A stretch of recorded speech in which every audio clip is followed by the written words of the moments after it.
Hi, I'm Nathan. I go by Peteparker, and every week I do video reviews of comic books so that I can keep buying comic books. This review is going to be on New Mutants number 24. This is Age of X chapter 6, the final chapter of this Age of X storyline that's been going on for 6 months or so, maybe less than that, involving all the X-Men. This is volume 3 of the New Mutants, if you keep track of that kind of thing. This is written by Mike Casey, I believe. Let me see. Yep, Mike Casey, and penciled by Steve Kurth. So this is the wrap-up of the story. Really, we've had the climax in the last chapter 7, or chapter 5, excuse me. But this is the fallout of what happens to the Age of X universe. Legion found out that an aspect of his mind manifested itself and created an entire universe for him and most of the X-Men to kind of live in, so that he could feel safe and loved and wanted and needed or whatever. And this is the fallout from what happens when you find that out, I guess. At the same time, that aspect of his mind also created, hundreds of thousands of soldiers that are all attacking the fortress at the same time. So you have that battle scene going on outside the fortress at the same time that Legion and Magneto and Professor X are trying to figure out how to solve the situation as it is. And in the end, Legion absorbs Moira, that's the name of his aspect, modeled after his mother, absorbs her and then puts right most of what she had changed back to where everybody's back on Utopia. So it's a little bit of an inconsequential story arc altogether. You get a glimpse of this temporary alternate universe that existed for a short amount of time that gets destroyed in this, but at the same time, most of it didn't matter. Interesting aspects of other characters, but in the end, it doesn't really exist anymore, so, some would argue, what's the point, right? I guess I like this issue. I was really into the Age of X series at the beginning, especially, and then as we got to, it's just Legion's reality shaping powers going crazy again, and his craziness going crazy again, it interested me less and less. And it ended in the New Mutants, which is being drawn by Steve Kurth, whose art I really don't enjoy personally. So this was kind of not the ending I was hoping for, and not the ending that I wanted from the whole thing. So some of the aspects of the artwork that I didn't necessarily like was, you can check out right here, that's supposed to be, this is a big fight scene between the humans and the mutants that have just been raining down on Fortress X. This right where my finger is Jubilee. You can take a look at her glasses, how the other side is like floating in the air.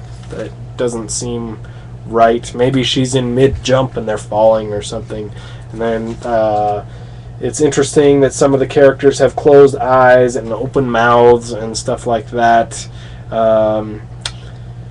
I could see, one or two of the characters having their eyes closed for a second for whatever's happening, right? But it's like a lot of these characters have their eyes closed during this thing, and it seems like it's easier to draw eyes closed than it is open, so that's why that was happening.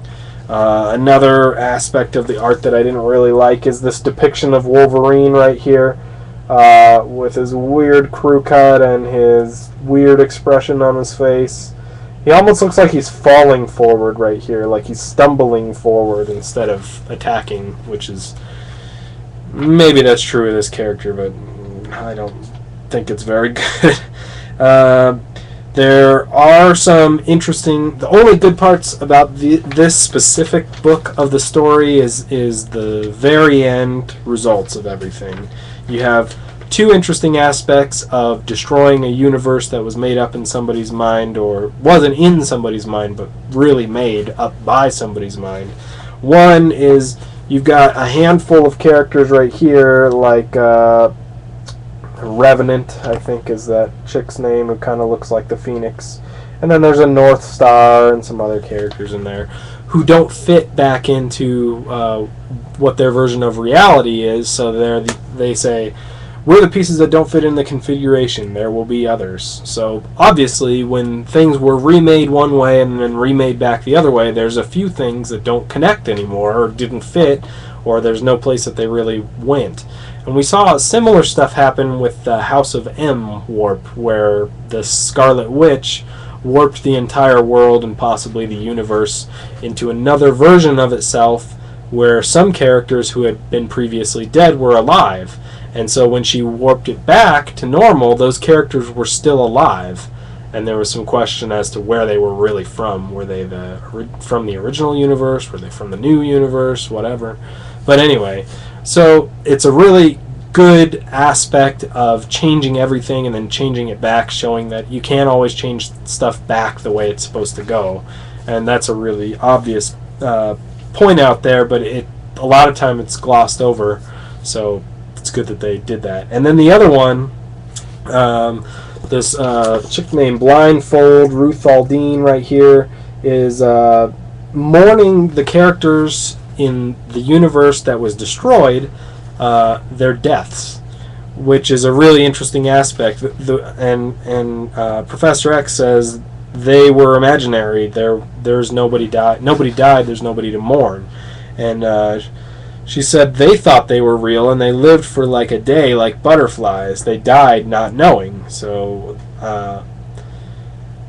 that is really good too, right? All of these characters, or all these people that were created by Legion to be real, even if they were only real for a day or for, however long they really existed, were actually real for a little while, and they didn't know any better whether or not they were real or alive or dead or whatever. So when they died, it's still just as much tragic as it is if people who were real died also, because they were still real for a short amount of time.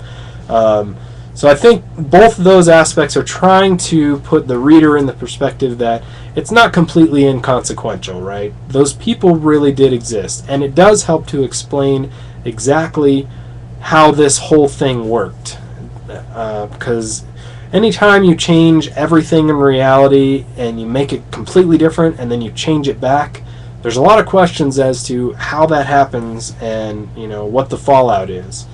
So the end result is you have a handful of characters that never existed before but now exist because of this whole new universe being created and then destroyed, and you have Legion owning up to his inabilities and taking responsibility for himself. So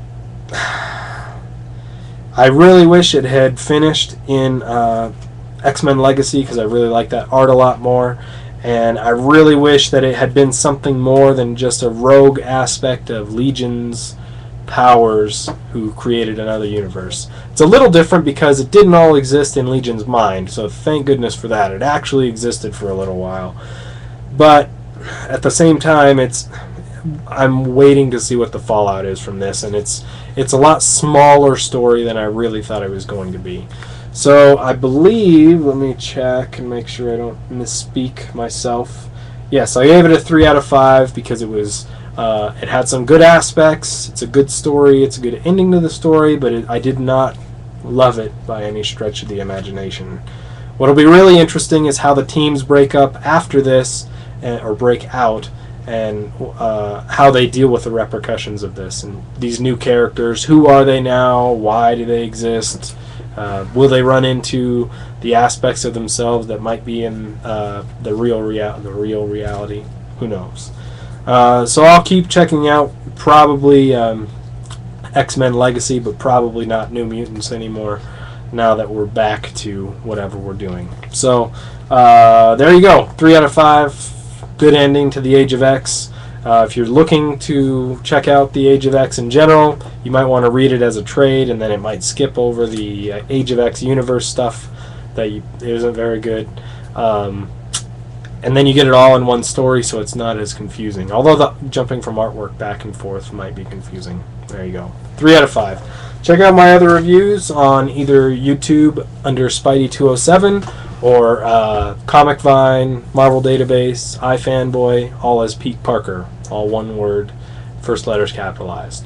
All right. So until then, I'll talk to you next time. Thanks for listening.